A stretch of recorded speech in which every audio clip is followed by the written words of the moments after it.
Lizzy, welcome to the Jerusalem Post. It is an honor to have you here. And you had quite a heated night, long night last night. I did. Yeah. Thank you, Inbal, so much for having me. It's great to be here at the Jerusalem Post. It's great to be here in Israel. Last night was a very long night. I didn't get to bed till almost 4 a.m. We were at the voting session for the World Zionist Congress. And let me tell you, it was chaotic in a fun way. But yeah, I'm definitely tired. But that's how it goes, you know? Yeah, there were lots of headlines this morning about the Congress and the elections of Yair Netanyahu. This was a very big topic on every single media this morning. What do you want to say about that? Yeah, it's so funny. We were in the voting, and basically how it works is we are all in this same auditorium for however many hours as it takes for us to get through all the voting of all the resolutions. There are tons of resolutions and everyone's debating and this and that. So we were all in that zone. And then there's another situation happening, which is the backroom meetings where everything was kind of falling apart at the seams. And we were not even aware of that. And it wasn't even until I got out of there well after midnight that I saw the headlines and saw what had happened. Mm-hmm. And so, I think it's going to take a couple of weeks for the pieces to get put back together. Yeah. Our slate, Eish Ha'am, has a great relationship with Likud. I don't really know the inner workings of how all this happened. That's kind of inside baseball. But, we work with Gideon Sar and we built a coalition together with him. And I think, we're all just going to have to kind of wait and see. We're going to be doing some more voting in the next couple of weeks as well. And time will tell. Yeah. This is a great honor for you as a Jew from the Diaspora to be on the World Zionist Congress. How do you feel about that? This was a huge step for me. Very, very exciting. About 2 years ago, Rabbi Berg, who is the head of our slate, the Eish Ha'am slate for World Zionist Congress, came to me and asked me if I would be interested in running for World Zionist Congress. The elections only happen every 5 years. Mm-hmm. So it takes a lot of planning, and you really have to believe in the delegates because it's a 5-year position. And I immediately said yes, because I knew the history of the Congress. It was first established in 1897 by the father of modern Zionism, Theodore Herzl. And so to have a seat at that table and to be a part of the discussions and the decision making and the budget allocation for World Jewry and all of our needs is truly like the honor of a lifetime. So it's been such a privilege. Yeah. And is this a role? Are you getting paid for this? No, actually, in fact, I've lost money because I paid my own way to come here. Oh, but wow. To me, this was super important, and whatever I can do for Am Yisrael, for the Jewish people, I will always do. This has never to me been about a career in the sense of financial success. It's always just been about the greater good of the Jewish people. And that's how I define success, is if I can see that my work is creating change and seeing the ripple effect throughout the Jewish world. That to me is success. So there was no question in my mind that I was going to do this, and I never would have, expected to be paid. It's not a paid position. It's just there are elections, and I'm a delegate, and I get to come and I get to have my voice heard and present resolutions and argue and vote, and God willing. And on the same topic, I know there were lots of headlines a month ago, 2 months ago, about you getting paid by the government of Israel, and I know you posted very, very passionate video about that because you were so mad that they posted that. Can you just spill some light on that topic? Yeah, I'm no stranger to controversy in the press. I get written up about all the time. But this one really hit me where it hurts because it was the Jewish press that was writing all of these pieces, including, unfortunately, the Jerusalem Post, which had regurgitated an article written by JTA. Yeah. And, I think a lot of times the Jewish press contributes to the problem of, it's not a good look for any of us to make false accusations about Jewish influencers being paid by the Israeli government, because it cheapens and diminishes the work that we all spend our every waking hour doing. Especially you.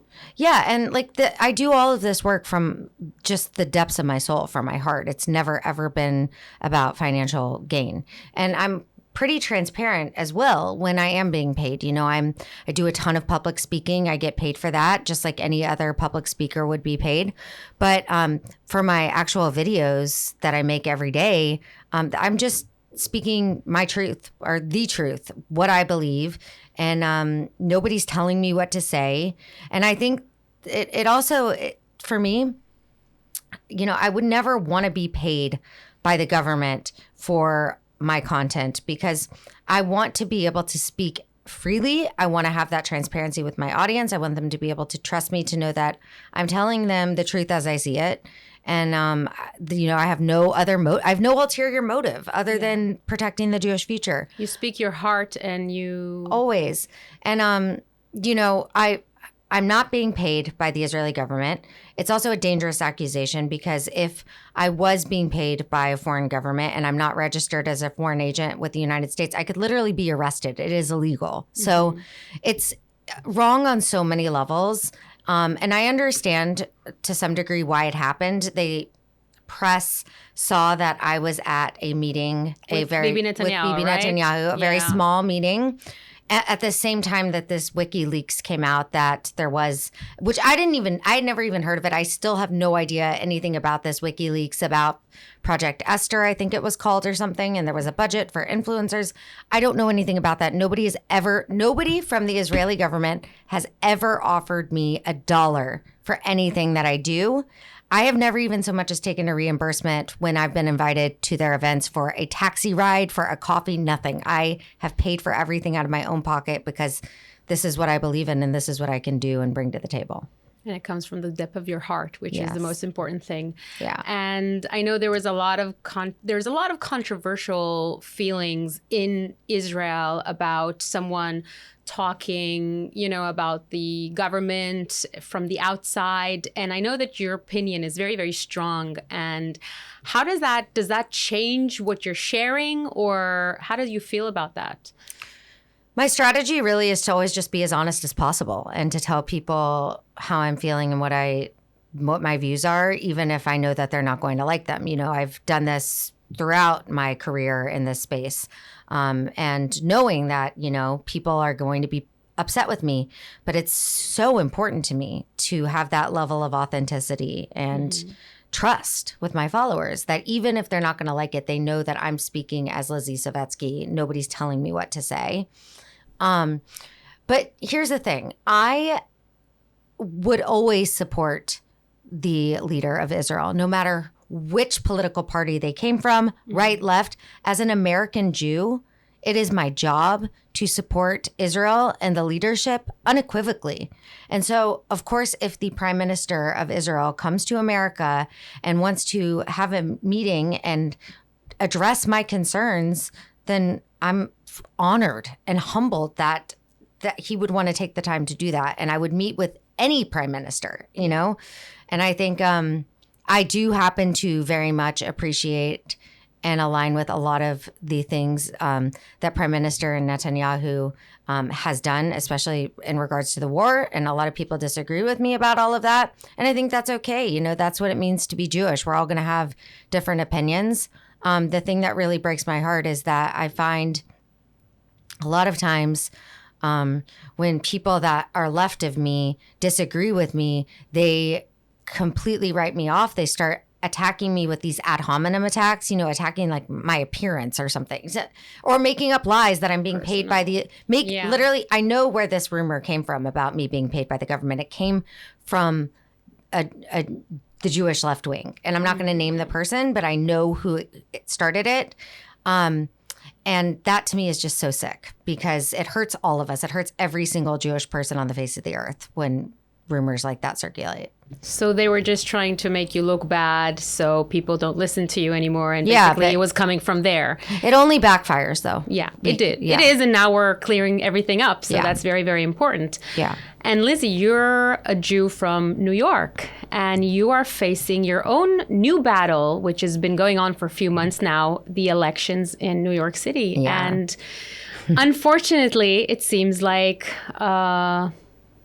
someone who is not willing to condemn, globalize the Intifada is going to be elected. How is that? How does that make you feel? What is the future for Jewish people in New York? It's a very uncertain time for the Jewish people in America in general. I think, we're looking at Europe and what's happening there. We were just having a conversation about this off camera about how, you can literally be arrested for a tweet now in Great Britain. It's in the UK. That is crazy that I could say something and they could arrest me for being Islamophobic. And I do fear for the future of the United States because I believe that previously it seemed like we were always maybe like a decade behind Europe in terms of anti-Semitism and how we were seeing it fester and grow. And I'm worried now with social media that time is ticking even faster because the spread of information is like wildfire, and people are it's so much easier to indoctrinate people in the masses. And what's happened here with Zohran Mamdani is he's made a lot of really appealing promises to a lot of people who want to believe him. Yeah. And he was very smart about the way that he campaigned, getting out there on social media, hitting the streets, attracting the young. And it's kind of like somebody who's running for student body president and says that they're only going to serve ice cream for lunch. Of course, everyone's going to vote for them, but then the school's not going to ultimately pass that ice cream can be served for lunch because the parents would all be in uproar.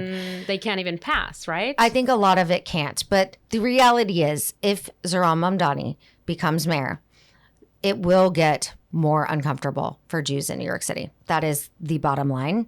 It's already going in a bad direction. It will get worse.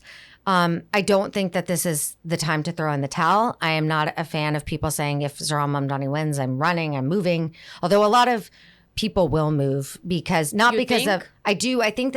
don't think that people will move because of a fear of anti-Semitism. I don't know if we're at that point yet, maybe next year, but we'll see. I say in jest, but I think that they'll move because of his housing and economic policies and tax policies, because why would the wealthy people want to stay in New York City and have to, pay even more taxes than what they did until now? Yeah, which is why would they very, do very that? high. And then if the wealthy flee New York is going to be just completely bankrupt, and that's what's going to happen. Yeah. And I think that God willing, he's basically bringing New York down. He will bring New York down, and this has nothing to do even with anti-Semitism. He will bring New York down because of his economic policies, and I think that it will get so ugly and bad that there will be it's like a pendulum, right? And it will swing. It's swinging pretty far to the left now, and hopefully it will swing back to somewhere in the center when people see how bad it gets. Yeah. But we're going to have to weather this storm, and it is going to get really ugly. Zohran Mamdani is a guy who, as part of his campaign this past June, was at a rally where he led a free Palestine chant. Yeah.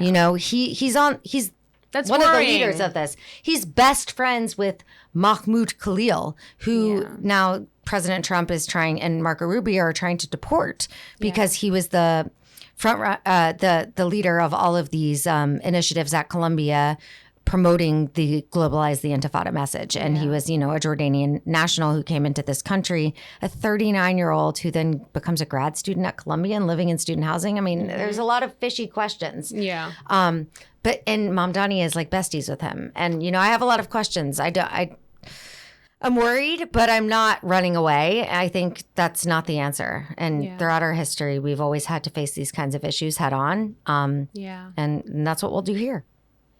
You know, we were talking before about when is time? When is time to run away? When do you understand that there's no future in a place where you can see things happening? You know, before the World War II, before the Holocaust, there were signs everywhere. And this does seem like a little bit of a sign. It's a worrying sign, but we still are choosing to stay and fight.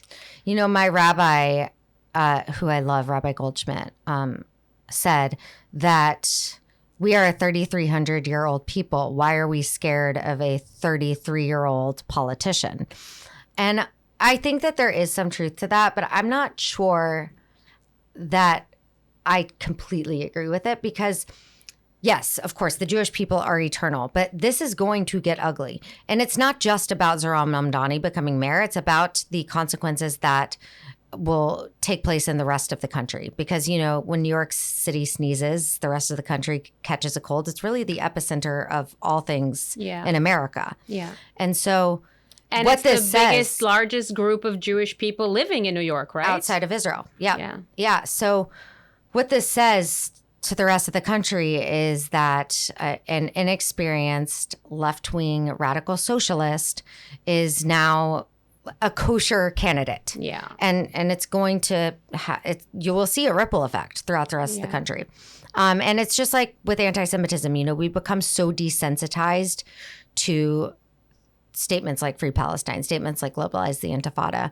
What else are we going to become desensitized to before we wake up and we're like, oh, maybe it's time to start protecting ourselves either with self-defense measures or maybe it's time to yalla aliyah, you know? But you know, when you bring up the signs, I think about my family, you know, and I think I've talked to you about this before, but my great-great-grandfather was in Ukraine and was a victim of one of the Kiev pogroms and had his eyeball poked out. Oh, wow. In one of the pogroms.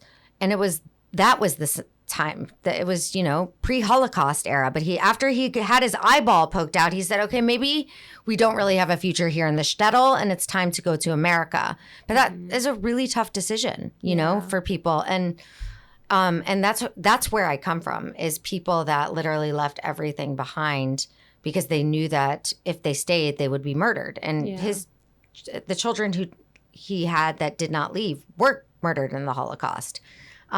I don't know how much more time we have to be safe. And I'm going to stay and fight for right now. I'm not going anywhere.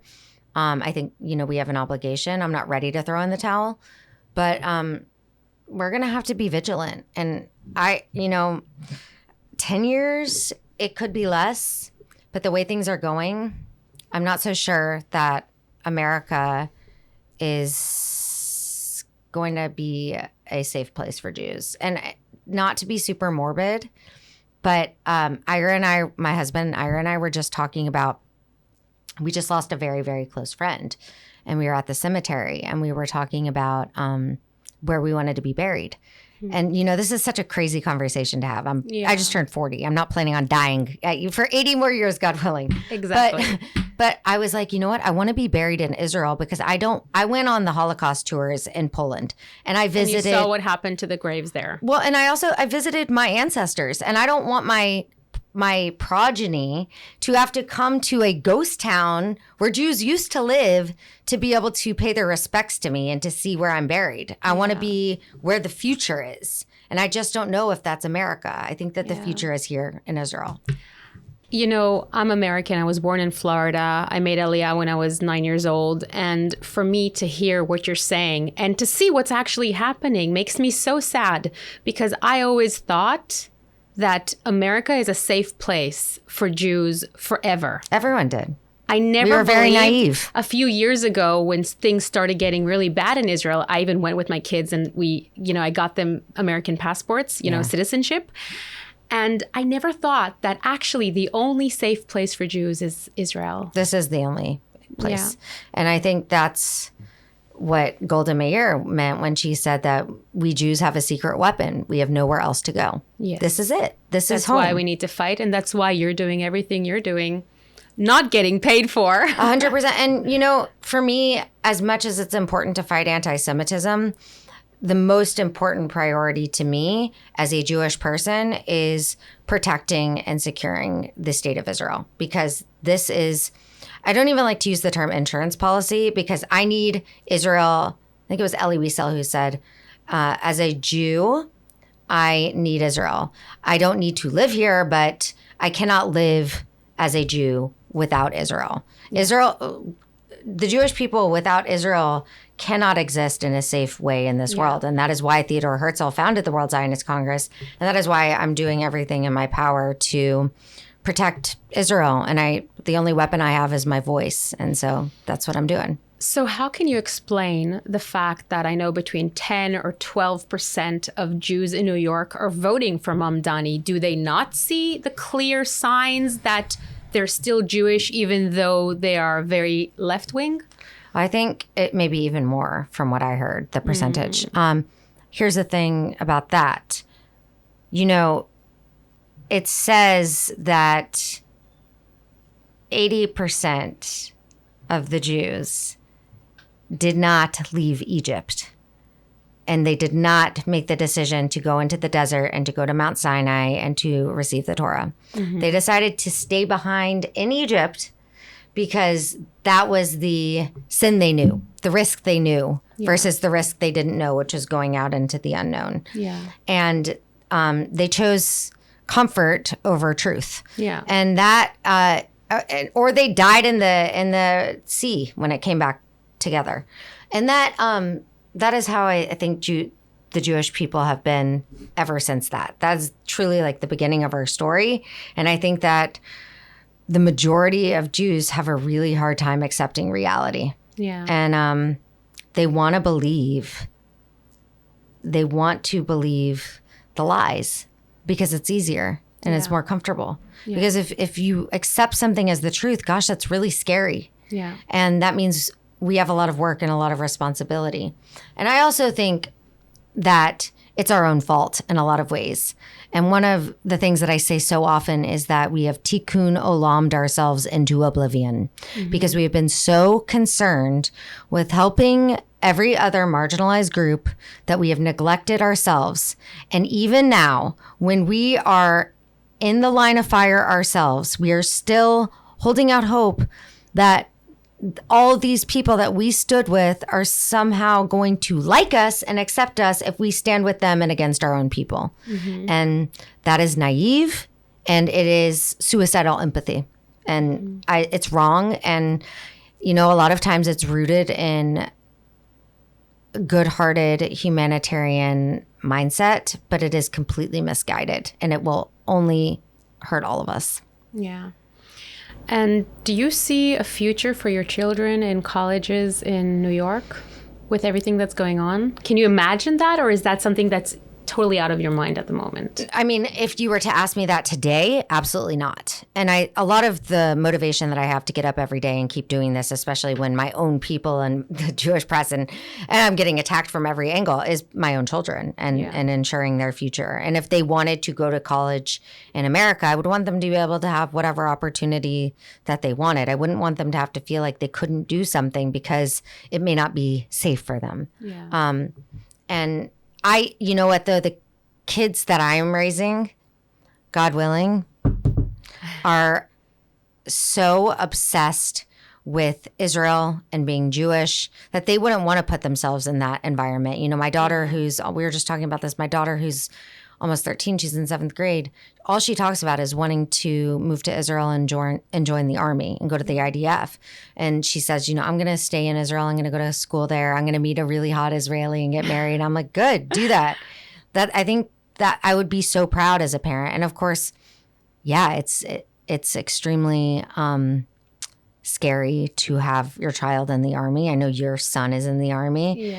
But it's also what greater honor than to know that you're putting everything out there, everything on the line for Am Yisrael, you know? And I wish I could do that in that way. I'm not trained trained to be, you know, a soldier in that way, but I do what I can. And, but yeah, by allowing your daughter to come, you're doing more than, you know, of course. How could I not? People in Israel that don't even go to the army. And that's why it's so important, because I know how much this country, for me, a few months ago, I sent my son in and I was so worried. I didn't know how I'm going to sleep at night, you know, but I understand that this is the only way we're going to have a country here. And it's true. And everyone should play by the same rules, because this is what it means to be Jewish and to live in Israel, is that everyone steps up. And, you know, I think about even going back to the biblical times and all of these great holy heroes, our patriarchs, the leaders of the 12 tribes. They were all soldiers, in addition to doing everything else that they did.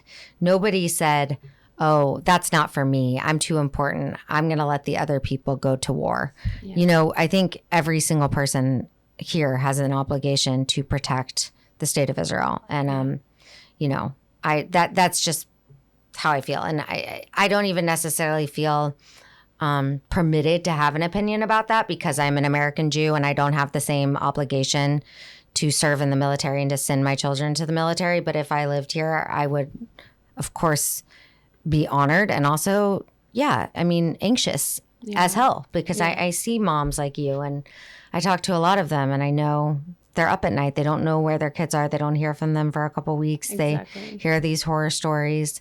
And it's tragic, you know, it's a scary thing, but it's also the most beautiful responsibility, you know? Lizzy, I know you for, I think, 6 or 7 years now, and I know it was very hurtful for you reading everything you read, but I want to tell you, closing up this amazing podcast, that I've seen everything you've done for the country of Israel. I've seen how many times you flew in here, paid for it yourself, and devoted your last 2 years for the state of Israel, for the Jewish people. And I want to say thank you from the bottom of my heart. And we all have a role. And I know you say, I don't live here, but you've been doing so much more than just living here. You've been a voice from overseas. And I have goosebumps saying this because I've seen everything you've been doing. And I want to just thank you. And thank you for being here today. Thank you so much. It really is. It's such an amazing privilege to get to be here and to know you. And Bal, it's really special to me. And thanks. I love what I do. And I feel so grateful every day. Thank you. So grateful. The country is very lucky to have you. I'm lucky to have the country. I wouldn't exist without it. Thanks, Lizzy. Thank you.